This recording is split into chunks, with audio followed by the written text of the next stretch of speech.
المكشوف. يلا يا زباين، نهاركم فل ولاد وكله على المكشوف. على المكشوف بيقدم ضيوفه من غير رطوش. على المكشوف هنشوف فيه كل الوشوش. التقديم لوحدي،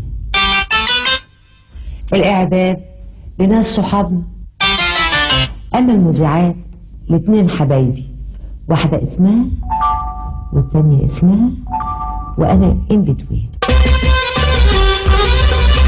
100,000 سلام وتحية من غير غش ومدارية. 100,000 سلام وتحية من غير غش ومدارية.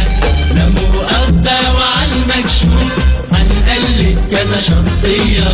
لا مؤاخذة وعلى المكشوف هنقلد كذا شخصية.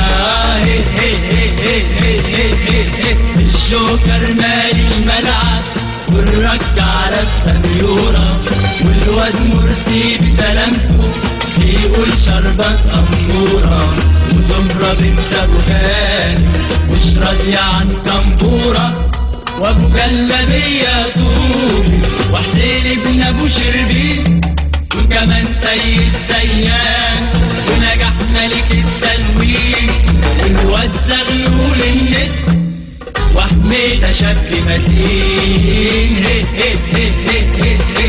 وأمير الغنوة الحلوة والأسمر كان يعين، وبعد ده كله نعود نعمل مشكلة على عود، وهو كله على المكشوف ولا فيش في كلام مكشوف، وهو كله على المكشوف. على المكشوف تعالوا نبدأ ونشوف. ايه مش سامعة يا خبر، بيقول نسيت اسم المخرج.